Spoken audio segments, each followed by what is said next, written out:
बिस्मिल्लाहिर्रहमानिर्रहीम। अस्सलाम वालेकुम। Once again dear, welcome dear. Part one में मैंने केमिकल काइनेटिक्स के बारे में पूरी तफसील के साथ बता चुका हूँ। तो व्हाट इज केमिकल काइनेटिक्स और केमिकल काइनेटिक्स का ताल्लुक किस चीज़ के साथ है, और उस जिसका ताल्लुक है केमिकल काइनेटिक्स का वो रेट ऑफ केमिकल रिएक्शन है, स्पीड ऑफ केमिकल रिएक्शन है। लेकिन आज के टॉपिक में what is rate of chemical reaction, rate of chemical reaction किसे कहते हैं, आज मैं ये बताने जा रहा हूँ। तो dear, rate of chemical reaction की तारीफ यहाँ पे मैंने लिखी है कि rate of chemical reaction mean that how much change occur in the concentration of the reactants और products with the passage of time. यानी रेट ऑफ कंसंट्रेशन का मतलब यह होता है, रेट ऑफ रिएक्शन का मतलब यह होता है कि रिएक्टेंट के कंसंट्रेशन में या प्रोडक्ट के कंसंट्रेशन में कितना चेंज आता है with the passage of time, time के साथ साथ। So that is called as rate of reaction. या इसी तरह के रेट ऑफ जो रिएक्शन होता है, रेट ऑफ रिएक्शन का मतलब यह होता है कि change the concentration per unit time, that is called as rate. या रेट इसको हम कहते हैं कि एक सेकंड में या एक मिनट में या एक घंटे में किसी रिएक्टेंट या प्रोडक्ट के कंसंट्रेशन में कितनी तब्दीली आती है, उस तब्दीली को हम क्या कहते हैं, that would be called as rate of reaction. जिसको हम रेट ऑफ रिएक्शन कहते हैं। या रेट ऑफ रिएक्शन का मतलब यह होता है कि एक सेकंड में या with the passage of time, time के साथ साथ रिएक्टेंट के कंसंट्रेशन में कितनी तब्दीली पैदा होती है या प्रोडक्ट के कंसंट्रेशन में कितनी तब्दीली पैदा होती है। So that would be called, that change in the concentration of reactant और product is called as rate of reaction. चीज को हम क्या कहते हैं, रेट ऑफ रिएक्शन कहते हैं। या रेट ऑफ रिएक्शन का मतलब ये होता है कि change the concentration per unit time is called as rate of reaction. तो रेट ऑफ रिएक्शन और डियर नोट कर ले कि जब भी हम मैथमेटिकली इसको रिप्रेजेंट करते हैं तो फिर हमने किस तरह रिप्रेजेंट करना है कि जो रिएक्टेंट है, लेट्स सपोज मेरे पास फॉर एग्जांपल ये रिएक्टेंट ए है और ए रिएक्टेंट से प्रोडक्ट पी बनता है। अगर मेरे पास एक रिएक्टेंट है ए और बी, ए रिएक्टेंट है और प्रोडक्ट उससे बनता है पी है, तो फिर ए रिएक्टेंट के लिए जब हम रेट लिखते हैं तो rate of reaction for the concentration of A, rate of reaction for the reactant A, तो इसको हम लिखते हैं कि रेट ऑफ रिएक्शन जो होता है minus delta to the concentration of A बटा हुआ डेल्टा टी। डेल्टा टी का मतलब यह होता है कि चेंज इन टाइम। लेकिन जब हम प्रोडक्ट के लिए करते हैं तो रेट ऑफ रिएक्शन जो होता है plus delta, delta mean change the concentration of the product per unit time, that would be called as rate of reaction. यानी यहाँ पे अगर हम यहाँ पे थोड़ा सा देख ले तो यहाँ पे फॉर द कंसंट्रेशन ऑफ ए, जब हम एक ही रेट को करते हैं तो एक ही रेट के लिए हमने नेगेटिव साइन लिखना है, जबकि जब हम पी के लिए करते हैं तो पी के लिए हमने क्या करना है, पॉजिटिव साइन हम रेट के लिए पॉजिटिव साइन हम पुट ऑफ करते हैं। वजह क्या होते हैं, ये इसलिए ये नेगेटिव वैल्यू मुझे क्या शो करता है या ये पॉजिटिव वैल्यू मुझे क्या शो करता है, ये नेगेटिव वैल्यू मुझे यू शो करता है, ये नेगेटिव वैल्यू मुझे ये दे रहा है कि नेगेटिव वैल्यू का मतलब क्या होता है कि यहाँ पे जो रिएक्टेंट होते हैं with the passage of time, these are consumed. Consume का मतलब यह होता है कि ये आहिस्ता आहिस्ता, ये आहिस्ता आहिस्ता, ये आहिस्ता आहिस्ता खर्च हो रहा है, खर्च हो रहा है यानी खत्म हो रहा है। यानी ये नेगेटिव साइन मुझे यूज करता है कि रिएक्टेंट जो होते हैं, रिएक्टेंट रिएक्टेंट के कंसंट्रेशन में कमी पैदा होती है। नेगेटिव मींस के the decrease in the concentration of the reaction A, या नेगेटिव मींस के द क्या होते हैं, disappearance of the concentration of A, that would be called as negative. तो ये मुझे नेगेटिव साइन से शो करेगा। लेकिन यहाँ पे पॉजिटिव का क्या मतलब है, पॉजिटिव का मतलब यह होता है कि प्रोडक्ट के कंसंट्रेशन में इंक्रीज आता है। यानी यहाँ पे ये प्रोडक्ट का मतलब यह होता है ना, पॉजिटिव का मतलब यह होता है increase in the concentration of, increase in the concentration of P, P के कंसंट्रेशन में इंक्रीज कितना आता है, so that indicate the positive sign. ये पॉजिटिव साइन इंडिकेट करता है। कौन इंडिकेट कर, ये पॉजिटिव साइन इंडिकेट करता है। अब यहाँ पे हम देखते हैं कि क्या नेगेटिव साइन और पॉजिटिव साइन मैंने अपनी तरफ से ये पुट की, ये हम अपनी तरफ से पुट नहीं करते। किस तरह नहीं करते, तो बात तो सबसे पहले डियर ये भी नोट कर लें कि जो रेट ऑफ डिसअपीयरेंस ऑफ ए जो होता है, यानी जो जिस रेट के साथ, जिस स्पीड के साथ ए जो होता है ये खर्च हो रहा है, उसी स्पीड के साथ या उसी रेट के साथ प्रोडक्ट बी, प्रोडक्ट का कंसंट्रेशन में भी चेंज आएगा। मीन का उसी स्पीड के साथ वो प्रोडक्ट जो होता है, प्रोडक्ट भी बन रहा है। ये मेरा मतलब ये होता है कि रेट ऑफ डिसअपीयरेंस ऑफ ए जो होता है ये हमेशा के लिए बराबर होता है rate of the appearance of P. P का मतलब ये होता है कि प्रोडक्ट, यानी जिस रेट के साथ रिएक्टेंट खर्च हो रहा है उसी रेट के साथ प्रोडक्ट बन रहा है। प्रोडक्ट क्या होता है, ये बन रहा है। इसलिए मैंने यहाँ पे यो लिखा हुआ है कि जो डिसअपीयरेंस ऑफ ए होते हैं यानी जब ए जो होता है जिस मकदार से खर्च हो रहा है उसकी रेट या उसकी स्पीड जो होगी ये प्रोडक्ट पी के बराबर होगी, उसी मकदार से पी भी बन रहा है। ये भी देर से नोट कर ले। अब अगर हम इसको मैथमेटिकली कर ले इस तरह, इसी चीज को मैं यू भी कर सकता हूं कि जो माइनस डेल्टा ए जो होता है बटा हुआ डेल्टा टी, ये बराबर होता है plus delta into the concentration of P बटा हुआ डेल्टा टी, बटा हुआ डेल्टा टी। ये एक दूसरे के बराबर है। मींस के रेट जो होता है रेट ये एक दूसरे के बराबर होता है, ख्वाह वो रिएक्टेंट का लिया हो या प्रोडक्ट का लिया हो, ख्वाह वो रिएक्टेंट का लिया हो या प्रोडक्ट का लिया हो। लेकिन यहाँ पे ये सवाल पैदा होता है कि सर ठीक है ये नेगेटिव साइन मुझे यूज शो करता है कि रिएक्टेंट का कंसंट्रेशन में डिक्रीज आता है, और यहाँ पे पॉजिटिव कंसंट्रेशन मुझे यूज शो करता है कि प्रोडक्ट की कंसंट्रेशन में इंक्रीज आता है। लेकिन ये पॉजिटिव और नेगेटिव साइन कहां से आया? किया ये मैंने अपनी तरफ से पुट अप कर दी नेगेटिव साइन या पॉजिटिव साइन? हम अपनी तरफ से इसको पुट अप नहीं करते। क्यों? लेट्स सपोज फॉर एग्जांपल यहाँ पे अगर यहाँ पे मैं एक मिसाल ले लो, तो मिसाल लेने से फॉर एग्जांपल मेरे पास कंसंट्रेशन ऑफ है जो कि रिएक्टेंट है, सबसे पहले वो 10 मोल में लिया हुआ है, फॉर द फर्स्ट सेकंड वो 10 मोल है। लेकिन जब वो सेकंड रिएक्शन हम स्टार्ट करते थे, रिएक्शन के स्टार्ट होने से सेकंड पे यानी जब थोड़ा सा टाइम गुजरता है तो ये 5 मोल तक आ जाता है, मीन के रिएक्टेंट कंसंट्रेशन में डिक्रीज आता है। जब 3 सेकंड गुजरते हैं तो 3 सेकंड में ये 3 मोल तक आ जाते हैं, मीन और भी डिक्रीज होता है। जब 4 सेकंड पे आता है तो ये तो फिर इसकी जो मोल जो होती है कंसंट्रेशन जो होती है ये और भी डिक्रीज होती है। जब कंसंट्रेशन डिक्रीज होती है तो ऑलरेडी हमें पता होता है कि ये जो चेंज होती है, चेंज इन द कंसंट्रेशन, ये मेरे पास चेंज है, और ये चेंज इन द कंसंट्रेशन किसके बराबर होता है? ये चेंज इन द कंसंट्रेशन इसके बराबर होता है final concentration into the initial concentration के बराबर होता है। अब रेट क्या होगी? रेट ऑफ द एक किसके बराबर होगी? फाइनल कंसंट्रेशन मेरे पास कितना है? 2 है, ये तो कम है मेरे पास 2 माइनस, लेकिन इनिशियल कंसंट्रेशन क्या है? वो 10 है, 10 यानी 2 माइनस 10 इज इक्वल टू -8।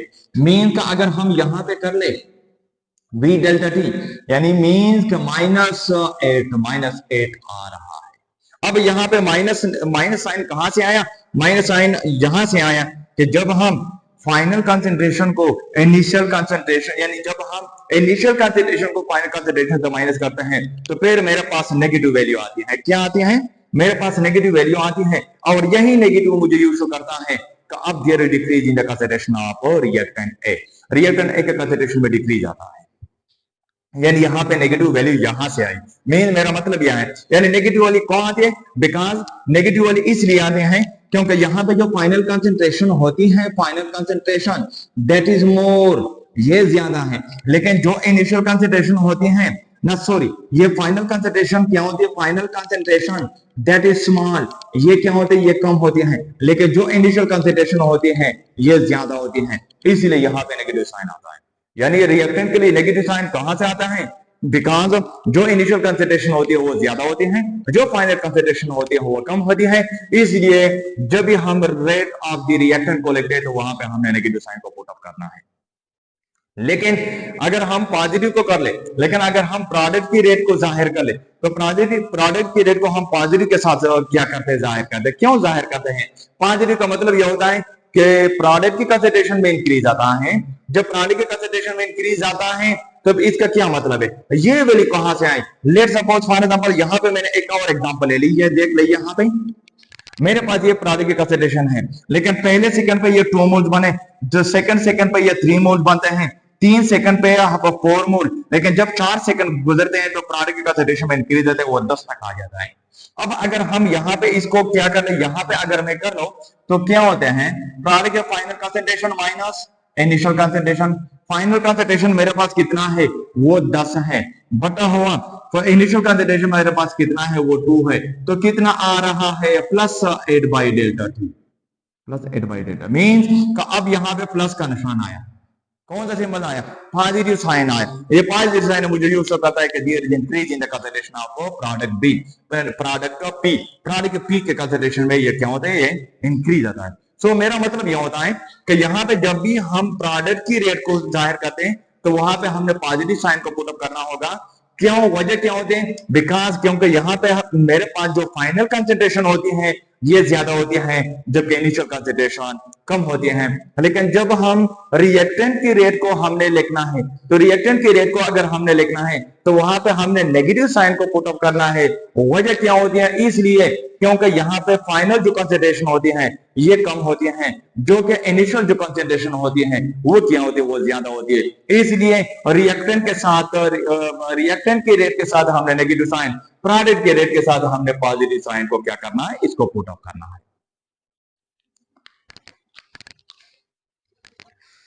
अब हम रेट ऑफ रिएक्शन को क्लासिफाई करते हैं into two categories. What is the rate of reaction? ये तो मैंने एक्सप्लेन कर दी। अब रेट ऑफ रिएक्शन को हम क्लासिफाई करते हैं दो कैटेगरीज में। किस तरह? एक जो रेट ऑफ रिएक्शन होता है मेरे पास वो इंस्टेंटेनियस रेट है, और दूसरा जो रेट ऑफ रिएक्शन होता है मेरे पास वो एवरेज रेट। एक होता है इंस्टेंटेनियस रेट ऑफ रिएक्शन और दूसरा होता है एवरेज रेट ऑफ रिएक्शन। अब इंस्टेंटेनियस रेट ऑफ रिएक्शन मतलब क्या होता है? इंस्टेंटेनियस का सबसे पहला मतलब यह है कि change in the concentration at that moment या at that time at a particular time.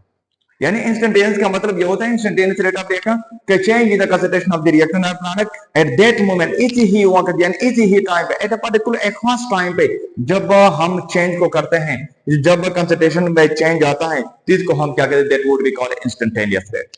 लेकिन जब हम एवरेज रेट को लेते हैं तो एवरेज रेट में क्या होता है? Average rate is the total change in the concentration in the total time period.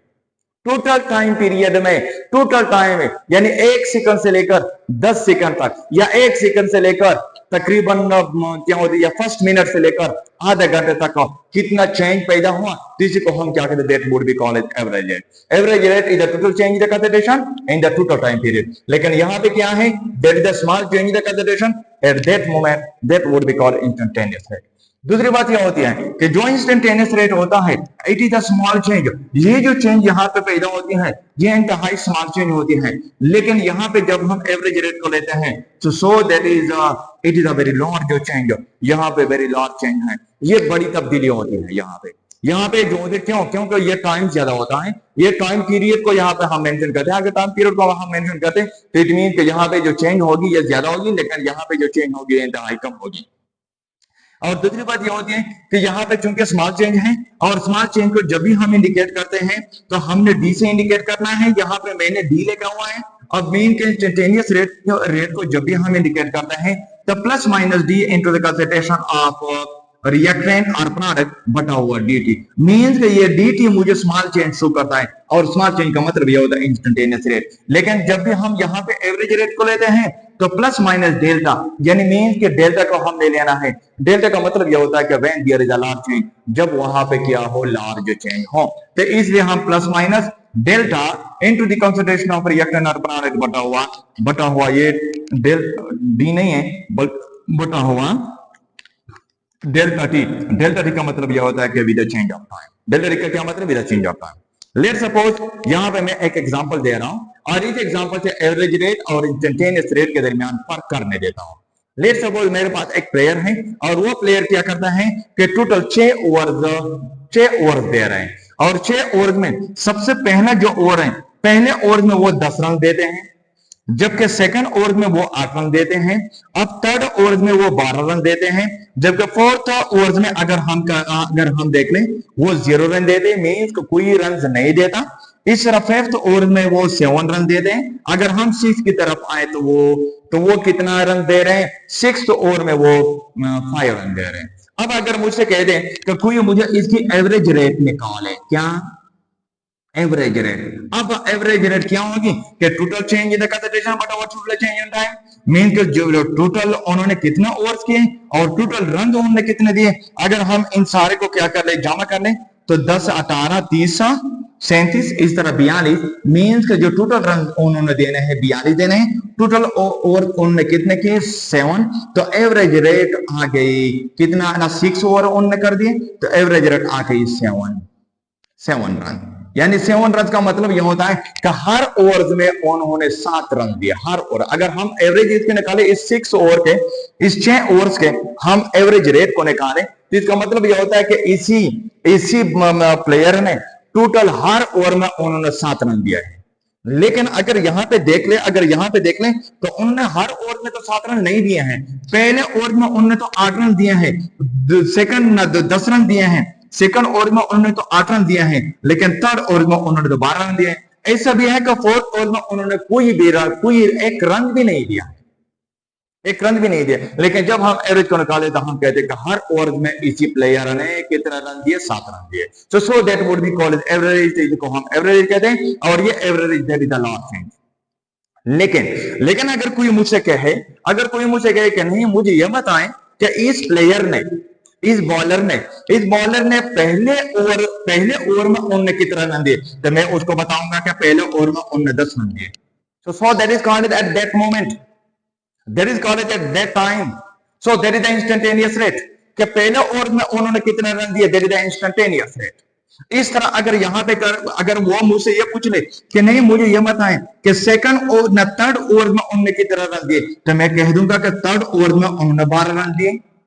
अब थर्ड ओवर के बारे में वो मुझे बता रहे हैं, तो थर्ड ओवर का मतलब ये होता है कि eight that time, at a particular time, eight that moment उन्होंने कितने रन दिया, 12 रन दिए। सो that is the instantaneous rate, इसको हम इंस्टेंटेनियस कहते हैं। इस तरह अगर हम यहाँ पे देख ले, तो अगर वो मुझसे ये कह दे कि फोर्थ ओवर में उन्होंने कितने रन दिए, तो मैं कहूंगा कि फोर्थ ओवर में उन्होंने तो 0 रन दिए, मींस कोई रन नहीं दी। So that is instantaneous rate, इसको कह दे। तो अगर वो मुझसे कह दे कि पहले ओवर में उन्होंने कितने रन दिए, सेकंड में कितने रन दिए, फोर्थ में कितने रन दिए, सिक्स ओवर में उन्होंने कितने रन दिए, तो इट मींस कि वो मुझे एक खास पर्टिकुलर टाइम के बारे में वो मुझे पूछ रहा है, तो इसी को हम क्या कहते हैं, that would be called instantaneous rate. लेकिन एवरेज रेट जब हमने कहा दे तो टोटल उन्होंने 7 रन दिया हर ओवर में, लेकिन ऐसा नहीं है। इसलिए डियर नोट कर ले कि जब भी हम केमिकल काइनेटिक्स को करते हैं, तो केमिकल काइनेटिक्स में हम अक्सर ये एवरेज रेट को नहीं करते। डियर नोट कर ले कि केमिकल काइनेटिक्स में हम एवरेज रेट को नहीं करते, एवरेज रेट को हम नहीं लेते। लेकिन हाँ, जब भी हम केमिकल काइनेटिक्स की बात करते हैं, तो केमिकल काइनेटिक्स में हम इंस्टेंटेनियस रेट को लेते हैं। वजह क्या होती है, क्योंकि अगर हम यहाँ पे एवरेज रेट को लेते हैं, तो फिर देख ले यूं भी हो सकता है कि एवरेज रेट की सूरत में, केमिकल काइनेटिक्स एवरेज की सूरत में हो सकता है कि पहले सेकंड पे वो क्या हो, रेट ऑफ रिएक्शन इंतहाई तेज हो। ये भी हो सकता है कि सेकंड पे रेट ऑफ रिएक्शन थोड़ा सा कम हो जाए। ये भी हो सकता है कि थर्ड या फोर्थ सेकंड पे रेट ऑफ रिएक्शन अगेन बढ़ जाए।